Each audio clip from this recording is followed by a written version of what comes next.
নমস্কাৰ মোৰ প্ৰিয় বন্ধু বান্ধৱীসকল, মান্যা কুকিং এণ্ড ইটিং চেনেললৈ সকলোকে স্বাগতম জনাইছো আৰু লৈ আহিছো আজি এটা নতুন ধৰণৰ মাংস ৰেচিপি আৰু এই ৰেচিপিটো খুবেই ভাল খাবলৈ। কেনেকৈনো বনাও আপোনালোকে ভিডিঅ'টো শেষলৈকে চাবচোন আহক। আৰু তাৰ বাবে মই এয়া পিয়াজ লৈছো, এইকণ বিলাহী লৈছো আৰু এয়া নহৰু আৰু আদা লৈছো। এইখিনি মই এতিয়া এটা মিক্সাৰ বাটিত এটা পেষ্ট বনাই লম। এইটো মিক্সাৰ বাটি লৈছো, ইয়াতে মই এতিয়া বিলাহী আৰু পিয়াজ কেইটুকুৰা, পিয়াজ প্ৰায় 3টা পিয়াজ লৈছিলো আৰু এইখিনি আদা আৰু নহৰু আৰু এইখিনি মই এতিয়া এটা পেষ্ট বনাই লম। আৰু এয়া চিকেন লৈছো, এইখিনি চিকেন ভাল ধৰণে ধুই লৈছো আৰু ইয়াত কোনো ধৰণৰ মছলা ব্যৱহাৰ কৰা নাই। যেনে ধৰণে অনা হৈছিল তেনেধৰণে ধুই ৰাখিছিলো ভালকৈ। আৰু এয়া লৈছো আলুখিনি মই ভাল ধৰণে ধুই বাকলি গুচাই কাটি লৈছিলো এনেধৰণে। আৰু এইখিনি শাক লৈছো, ইয়াত এইখিনি হৈছে সৰিয়হ শাক আৰু এয়া মাজে মাজে আছে মূলা শাকৰ পাত। আৰু মছলা মই ব্যৱহাৰ কৰিম, এয়া লৈছো ধনিয়া, গোটা জিৰা আৰু কেইটামান লৈছো জালুক আৰু এয়া লৈছো মেথি গুটি আৰু পাঁচফোৰণ আৰু এয়া লৈছো কেইটামান চপ। এইখিনি মই এতিয়া এখন কেৰাহীত গৰম কৰি ল'ম, অকমান সময় গৰম কৰি লৈ এটা পাউডাৰ বনাই ল'ম। আৰু এতিয়া মই এখন কেৰাহী লৈছো, কেৰাহী অলৰেডি গৰম হৈ গৈছে আৰু ইয়াতে মই এতিয়া দি দিম মছলা কেইটা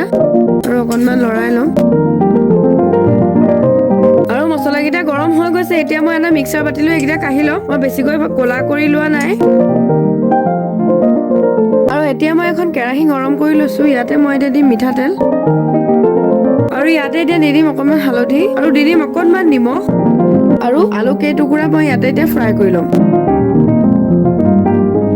এতিয়া মই আলু কেইটুকুৰা এখন প্লেটলৈ কাঢ়ি ল'ম আৰু ইয়াতে মই এতিয়া দি দিম অকনমান মিঠাতেল আৰু অকনমান দি দিছো আৰু ইয়াতে দি দিম এতিয়া মই বনাই লোৱা পেষ্ট খিনি।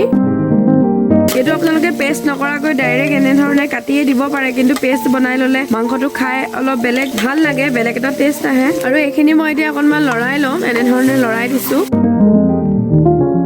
আৰু ইয়াতে দি দিম এতিয়া অকনমান হালধি, অকনমান দি দিছো নিমখ মই পিছত দিম, কিন্তু ইয়াত এতিয়া মছলাখিনিৰ কাৰণে মছলাখিনি জল্দি সিজে, সেইকাৰণে অকমান নিমখ দি দিছো। এতিয়া মই এইখিনি প্ৰায় 2 মিনিট মান ল' ফ্লেমতে ঢাকি ৰাখি মছলাখিনি অলপ ইয়াৰ যিটো টেষ্ট অলপ সিজিলেহে ভালকৈ ওলাই, তো মই 2 মিনিট ল' ফ্লেমতে ঢাকি ৰাখিছো। আৰু এয়া 2 মিনিট হৈ গৈছে আৰু ইয়াতে মই এতিয়া দি দিম মাংসখিনি আৰু মই এইখিনি লৰাই ল'ম এতিয়া।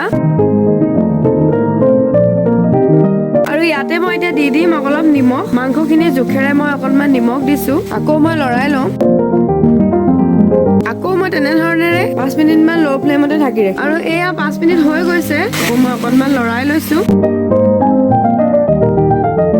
কালাৰটো বৰ ধুনীয়া হৈছে, কাৰণ ইয়াত বিলাহীটো পেষ্ট বনাই দিয়া হৈছিল ন, তো কালাৰটো বৰ দেখিবলৈ বৰ ধুনীয়া লাগিছে। আৰু এইখিনি আকৌ ঠিক তেনেধৰণে 10 মিনিট মান একেবাৰে ল' ফ্লেমতে ঢাকি ৰাখিম। আৰু এয়া প্ৰায় 10 মিনিট হৈ গৈছে, ধুনীয়াকৈ সিজি গৈছে গৈ। আৰু ইয়াতে মই এতিয়া দি দিম মই বনাই লোৱা মছলাৰ পাউডাৰ খিনি। এইখিনি মই মছলা বনাই লৈছিলো, এনেধৰণে শুকানকৈয়ে দিছো মই এতিয়া। আকৌ অকমান মই লৰাই লম। ইয়াতে মই এতিয়া দি দিম মই ভাজি লোৱা আলু কেইটুকুৰা আৰু এইখিনি প্ৰায় মই 2 মিনিটৰ কাৰণে ল' ফ্লেমতে ঢাকি ৰাখিম। আৰু এয়া চাওক 2 মিনিট হৈ গৈছে, ইমান ধুনীয়াকৈ মাংসখিনি কালাৰ আহিছে। আৰু ইয়াতে মই এতিয়া দি দিম মই লোৱা শাকখিনি মই কোনো টুকুৰা নকৰো, এনেধৰণেৰে দিম। অকনমান লৰাই ল'ম